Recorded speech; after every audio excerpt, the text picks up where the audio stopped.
जी हाँ दर्शकों, आज की वीडियो में हम बात करने वाले हैं कि सीमांकन में इन बातों का नहीं रखा ध्यान तो सीमांकन निरस्त हो जाएगा।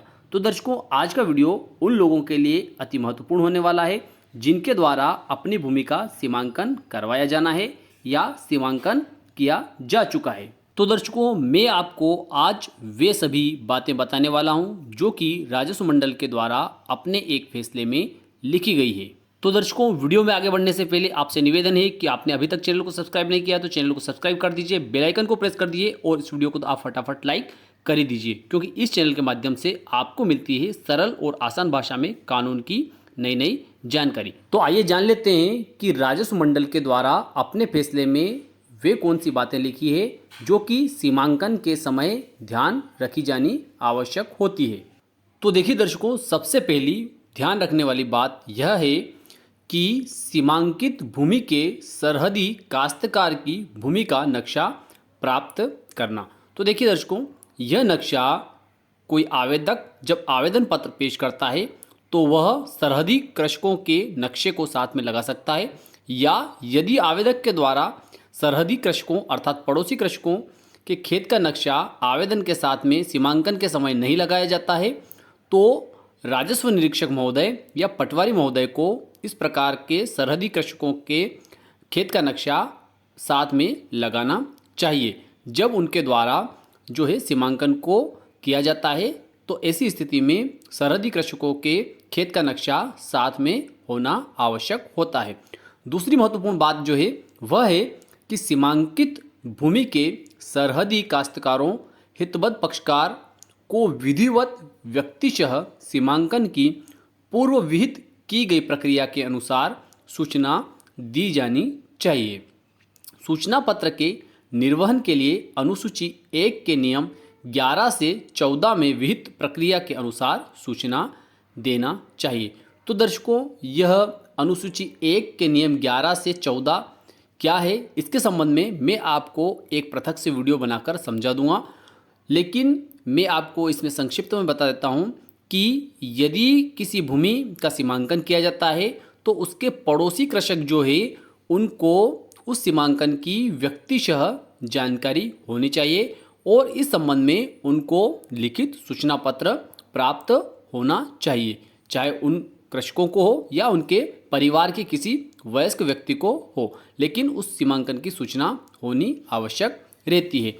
तीसरा सबसे महत्वपूर्ण बिंदु जो है अर्थात तीसरी सबसे महत्वपूर्ण बात जो है कि जो सीमांकन के लिए आवश्यक है, सीमांकन के समय सावधानी रखी जानी आवश्यक है, वह है सीमांकन के समय स्थल पंचनामा पर सरहदी काश्तकारों एवं गवाहों के स्पष्ट हस्ताक्षर या निशानी अंगूठा होना चाहिए। साथ ही साथ उन गवाहों के नाम भी स्पष्ट होना चाहिए। चौथा महत्वपूर्ण बिंदु जो है वह है दर्शकों कि रूढ़िवादी सीमांकन पद्धति जरीब द्वारा के अतिरिक्त सैटेलाइट से उपलब्धता के आधार पर विधिवत सीमांकित भूमि की माप कर सीमाएं समझाना चाहिए। अर्थात यदि जरीब के द्वारा सीमांकन किया जाता है तो उसके द्वारा या फिर जो है सैटेलाइट के द्वारा यदि सीमांकन किया जाता है तो उसके द्वारा सीमांकन करके उसके बाद में जो पड़ोसी कृषक है और आवेदक है उनको भूमि की सीमाएं विधिवत सीमांकन कर भूमि की सीमाएं समझाना चाहिए। पांचवा महत्वपूर्ण बिंदु है कि सीमांकन पश्चात फील्ड बुक तैयार करना चाहिए। अर्थात जब सीमांकन किया जाता है तो सीमांकन किस बिंदु से प्रारंभ किया गया और किस बिंदु तक उसको समाप्त किया गया, इस संबंध में फील्ड बुक अर्थात क्षेत्र पुस्तिका बनानी आवश्यक होती है। छठा महत्वपूर्ण बिंदु जो है वह है कि सीमांकन के समय यदि कोई आपत्ति प्राप्त हुई हो तो उसका मौके पर निराकरण करना चाहिए। यह सबसे महत्वपूर्ण बिंदु है दर्शकों कि सीमांकन के समय यदि किसी व्यक्ति को किसी प्रकार की कोई आपत्ति आती है तो उसका निराकरण सीमांकन की टीम को मौके पर करना चाहिए, या यदि उनको ऐसा लगता है कि वे मौके पर उसका निराकरण नहीं कर सकते तो ऐसी स्थिति में उस आपत्ति को तहसीलदार महोदय के समक्ष प्रस्तुत करना चाहिए। सातवां महत्वपूर्ण बिंदु है दर्शकों कि सीमांकन में यदि कोई आपत्ति प्राप्त न हुई हो तो विधिवत सीमांकन प्रतिवेदन प्रस्तुत करना चाहिए। यदि सीमांकन में कोई आपत्ति नहीं आती है तो जो आरआई महोदय अर्थात राजस्व निरीक्षक महोदय या पटवारी महोदय जिनके द्वारा सीमांकन किया जा रहा है तो उनके द्वारा विधिवत तहसीलदार महोदय को प्रतिवेदन प्रस्तुत कर देना चाहिए। 8वां महत्वपूर्ण बिंदु है कि सीमांकन प्रतिवेदन प्राप्त होने पर उक्त सीमांकन प्रतिवेदन पर तहसीलदार द्वारा एक अवसर, सहमति या आपत्ति प्रस्तुत करने हेतु आवश्यक रूप से हितबद्ध पक्षकारों को प्रदान करते हुए उसका विश्लेषण कर विधिवत सीमांकन का अंतिम आदेश पारित करना चाहिए। तो दर्शकों, यदि जब प्रतिवेदन प्राप्त हो जाता तहसीलदार महोदय को तो उसके बाद में तहसीलदार महोदय को जो हितबद्ध पक्षकार है या उसमें कोई व्यथित पक्षकार है तो उस पक्षकार को उसकी सहमति या उसकी आपत्ति प्रस्तुत करने हेतु एक अवसर प्रदान करना चाहिए और उसके पश्चात ही उस प्रकरण में अंतिम आदेश जो है वह पारित करना चाहिए। यदि इन बातों का ध्यान नहीं रखा जाता है और जो बातें मैंने बताई इन बातों का अगर सीमांकन में ध्यान नहीं रहता है या इनमें से किसी भी एक बात का ध्यान नहीं रहता है तो ऐसी स्थिति में किया गया सीमांकन जो है वह अवैधानिक सीमांकन कहलाता है। तो दर्शकों, अब हम समझ लेते हैं कि वह कौन सा प्रकरण था जिसमें कि इस प्रकार के दिशा निर्देश राजस्व मंडल के द्वारा जारी किए गए थे। तो दर्शकों, प्रकरण था पारसनाथ तिवारी विरुद्ध मंगलेश्वर कुशवाहा और पुनरीक्षण याचिका क्रमांक थी 2424/2015।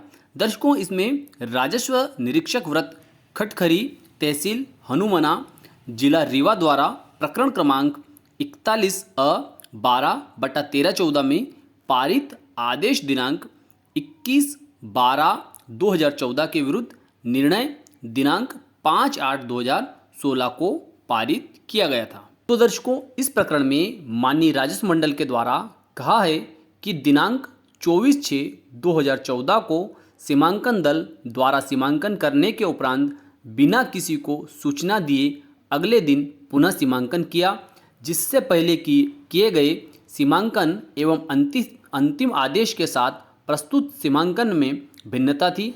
इसके अतिरिक्त सीमांकन दिनांक 24/6/2014 के पूर्ण होने के उपरांत दिनांक 12/12/2014 में पुष्टि की गई। राजस्व निरीक्षक ने लगभग 6 माह पश्चात सीमांकन की पुष्टि क्यों की गई है इसका कोई कारण आदेश में नहीं दर्शाया है। सभी सरहदी काश्तकारों को पृथक से सूचना नहीं दी गई है। पंचनामा पर सभी सरहदी काश्तकारों के हस्ताक्षर है, इसका भी स्पष्ट उल्लेख नहीं है। ऐसी स्थिति में राजस्व निरीक्षक द्वारा किया गया सीमांकन आदेश को विधि सम्मत नहीं कहा जा सकता।